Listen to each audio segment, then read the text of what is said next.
Welcome to Retail's Most Wanted, the podcast that examines the latest issues related to organized retail crime and how retailers and policymakers are fighting against today's organized crime syndicates. I'm Marty Carpenter. This is Dave Studdert. He's a founding partner at LVT. And Dave, coming up on today's show, we're going to be joined by Greg Totten. He's the CEO of the California District Attorneys Association. Really interesting conversation we had with him because he is running a ballot initiative essentially to say, hey, what we passed in this state that has led to problems with organized retail crime ain't working, and we've got to make some changes to that. Not repeal it, but just make some changes to that. So we're going to get into that in just a little bit. But first, Fox 11 out of Los Angeles, down in Greg Totten's area, his neck of the woods, reported on an October smash and grab at the Northridge Macy's store, just a month after the city announced the big task force to target these exact kind of crime. So masked thieves can be seen smashing display cases in the middle of the business day, and in just a few minutes they managed to steal $20,000 worth of all things perfume and cologne. So Dave, let's start here. You've got a group that comes out and says, we're going to get tough on organized retail crime, and organized retail crime, in essence, looks like they kind of flex their muscles, and perception matters in these things. Perception matters, right? Talk can be cheap, especially as it relates to the community at large and the safety of the community. So it's an interesting thing, right?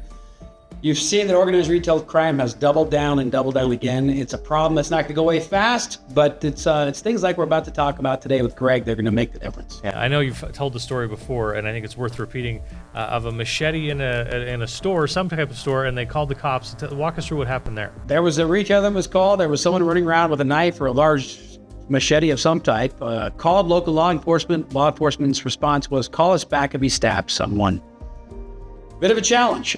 Yeah, plus you don't stab anybody with a machete. You chop them with a machete, I think. So it could be a while before someone stabs someone with a machete. All right, the other thing that jumped out to me on this one, and it's a small matter, but like $20,000 worth of perfume and cologne, I would not have thought, oh, that's something they're going to go target. But I guess it does make sense that they would go after that.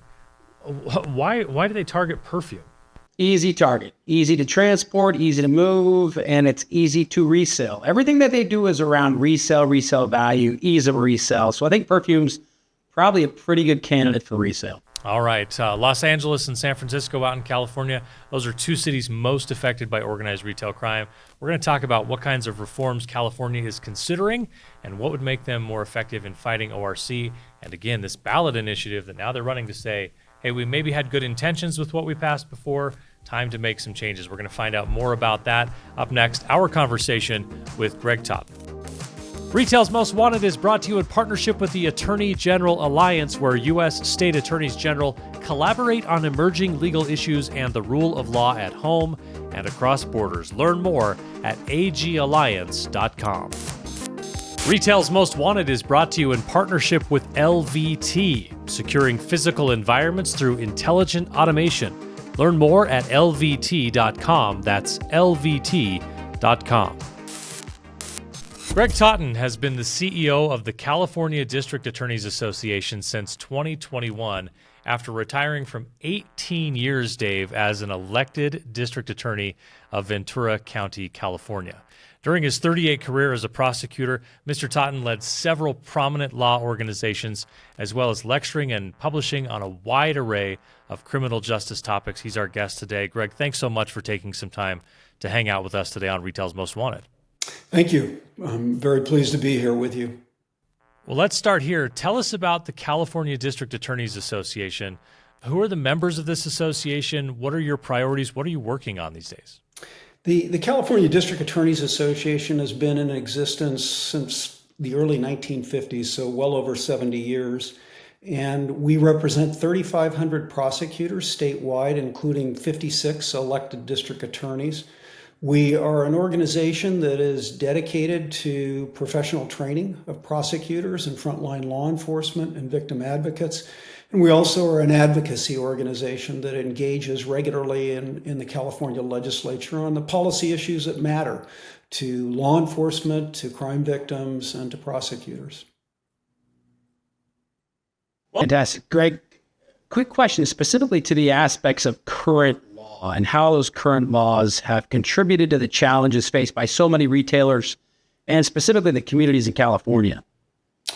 In 2014, the California voters approved an initiative, Proposition 47, that has markedly changed things for both in the criminal justice system and very prominently for retailers operating here in California.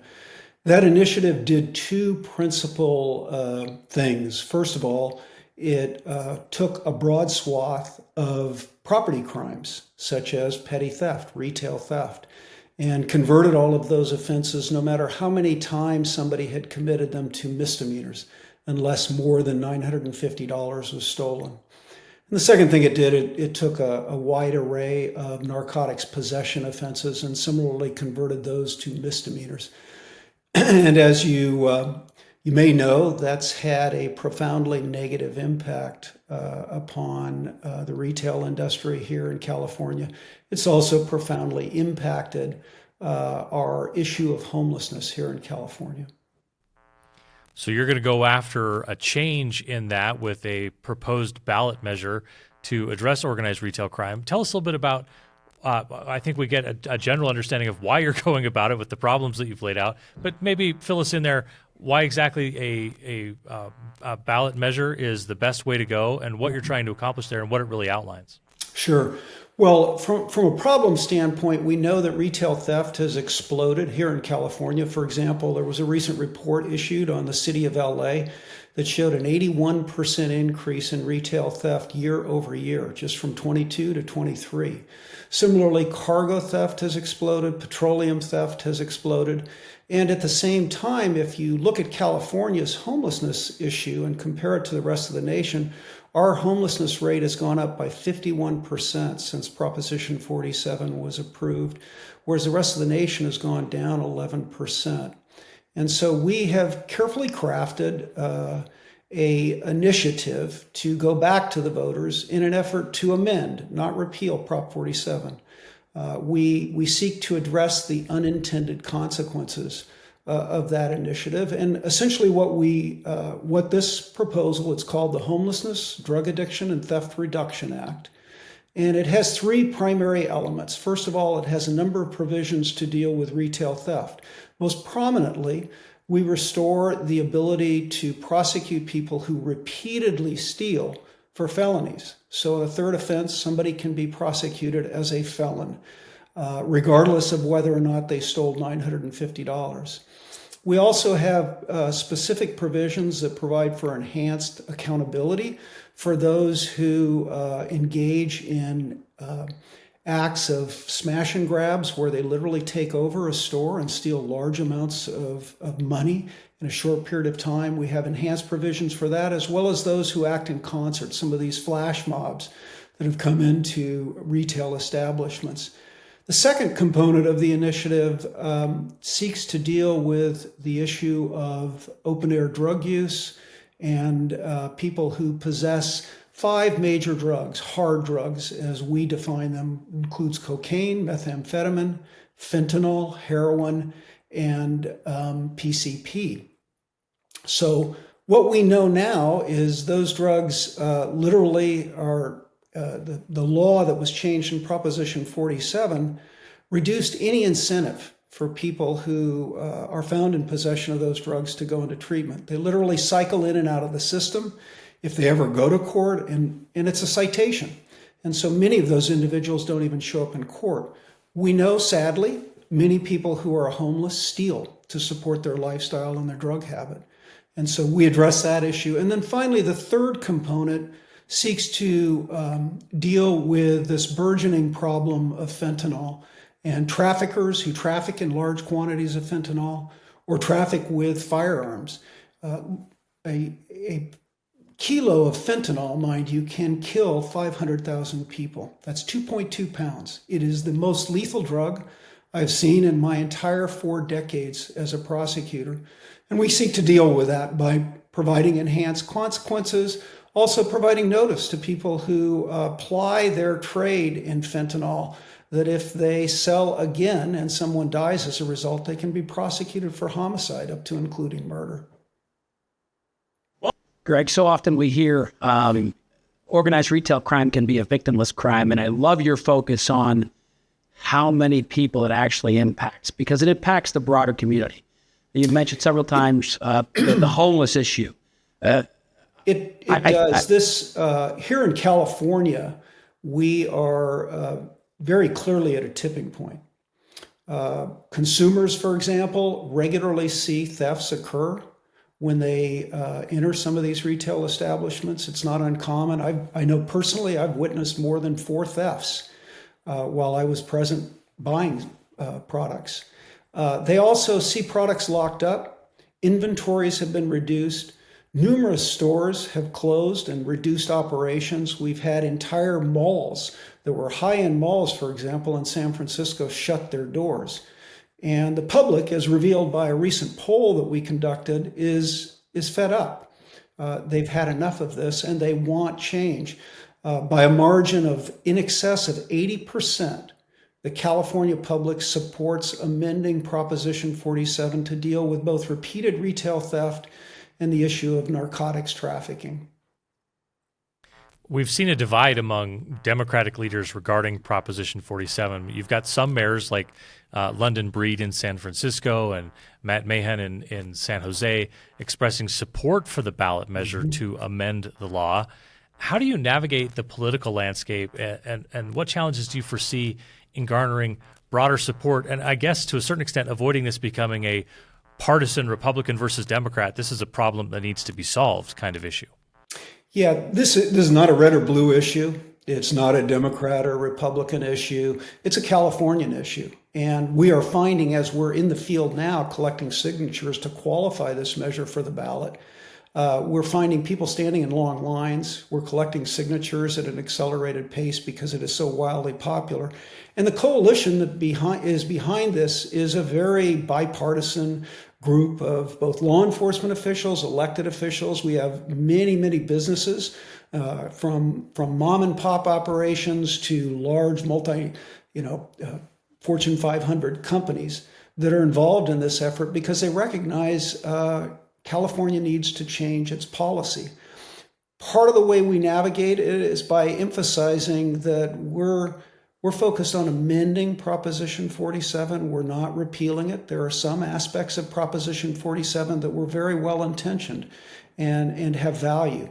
We're trying to thoughtfully address this in a way that Californians, we believe, will largely support. And just let me say for your listeners too, I want to emphasize that we do have a website. It's casafecommunities.com. They can go on to the website, learn more about the initiative, and they can also sign up to receive regular communications about the initiative. And we're certainly encouraging, I know you have a large audience of folks in the business community, and we're certainly encouraging them to sign on to the website and sign up for the regular communications that we're issuing. But we're confident this is not going to become a partisan issue. It's an issue that affects all Californians. Absolutely. There are critics, as always. There's critics specific to this proposed reform that argue that it might be, this may exacerbate issues over incarceration and disproportionately impact marginalized communities. How do you respond to these concerns, and what measures are there in place to mitigate these potentially, unintended consequences? Yes. First of all, one of the interesting facts that comes out of the poll is, from a demographic standpoint, support for the initiative crosses all racial, socioeconomic, and geographic barriers. So we have support, broad support for this initiative. The other aspect of this is the consequences that we're trying to impose. Realistically, in terms of increased consequences, we know that a very small percentage of thieves commit the vast majority of crimes. And for purposes of enhancing punishment, those individuals are the focus of this initiative. The actual consequences that we carefully drafted are not excessive punishments. I mean, for example, petty theft with a prior carries a maximum sentence of 3 years. And with credits, that person really only serves 18 months. And so even with the changed provisions and the changed authorization to allow felony prosecution of these offenses, we're not going to add significantly to prison population. Most of these people, when they are sentenced, are going to remain in local custody facilities for those who don't go into treatment. But our overarching goal is to identify those individuals that have mental health and substance abuse issues and incentivize them into treatment. We simply don't want to incarcerate people who are suffering from drug abuse issues. And the reality, in terms of the way we carefully crafted this proposal, somebody who chooses to go into treatment will not go to jail, and their conviction will be expunged once they complete treatment. Our goal is to get those folks the help that they need so that they can change their lives. Greg, I'm a political communication guy and I'm a campaign guy, so I want to get a little bit into the nuts and bolts of this, because successful campaigns, even on a ballot measure, they have some things you got to do. You got to get signatures. You got to build a coalition. You have to have a lot of voices speaking in favor of what you're trying to get done. I'm wondering if you could shed some light on the collaboration between the California District Attorneys Association and other stakeholders in trying to advance this campaign. And just tell me a little bit about how crucial it is that this coalition comes together to shape public perception and work on things like securing the necessary signatures for the ballot measure. Yeah, this coalition, I've been involved in a number of different initiatives, and certainly in my own campaigns and in a number of other individual campaigns. And I must say, this coalition is the broadest, most diverse, most impactful group of both organizations and individuals that I've ever seen in my entire professional life. We have small convenience store operators to large, as I said, Fortune 500 companies that are supporting this effort. We have crime victim organizations. We have frontline law enforcement organizations like the California State Sheriffs, the California Police Chiefs. We have numerous business organizations, from business property owners to the California Retailers Association and other chambers that are getting involved in this effort. So it is a very broad, very vibrant, very growing coalition. The reason the coalition is so important is we all have different audiences. We all have different constituencies. So the broader we can make this coalition, the more we're going to be able to communicate our message of reform, our message of addressing problems that are on the minds of every single Californian.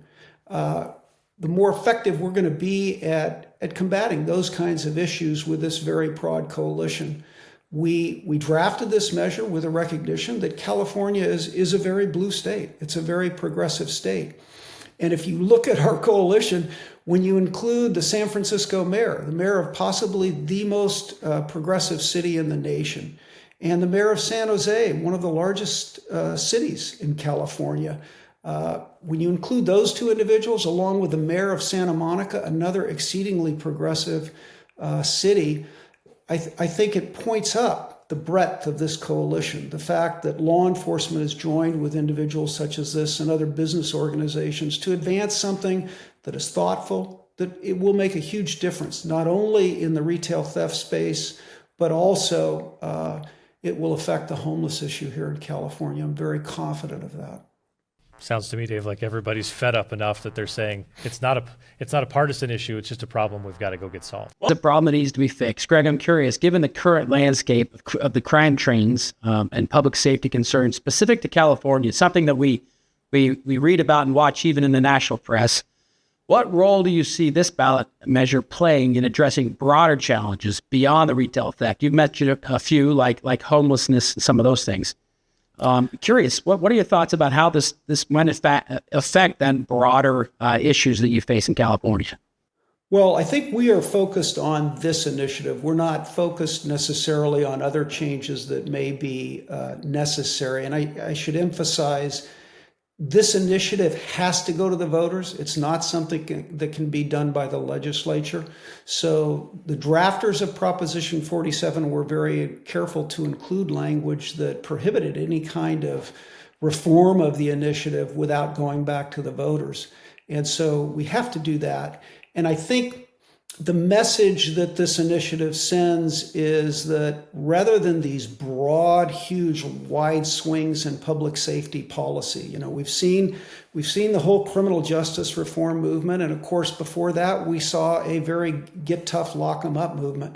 This is a very middle, mainstream reform that I think speaks to the need here in California to have fair, equal, and cautious administration of justice so that every Californian benefits from it. So we think this is a very mainstream, very middle of the road kind of proposal, and that's why it's being embraced by such large numbers of Californians. Greg, can you give me some nuts and bolts just before we let you get out of here? How many signatures do you need to get? Do you need do they need to come from certain counties, or can you just get a total number of signatures? What are you up against logistically? Well, our deadline to collect the signatures is April 26th. I just got a report yesterday through Sunday, March 10th. We had collected 553,000 signatures. 536,000 signatures. And the legally required number is 546,000. So we are rapidly closing in on that number. And realistically, we plan to collect well over 800,000 signatures because it's not uncommon for people who have moved or are not registered to vote to sign these petitions. And we just want to make sure we qualify this. And we are well on the way to doing so. In addition to the paid signature gathering effort, we also have a very vibrant volunteer effort where we've probably collected somewhere in the neighborhood of 25,000 plus signatures just through volunteers. So those are signatures that we don't have to pay for. So I'm very confident we're going to qualify this. And once it's qualified, I'm very confident that California voters will embrace it and improve it. It's a heavy lift, but it sounds like you're well on your way. Give us one more time the website where people can go find out more about Prop 47. casafecommunities.com.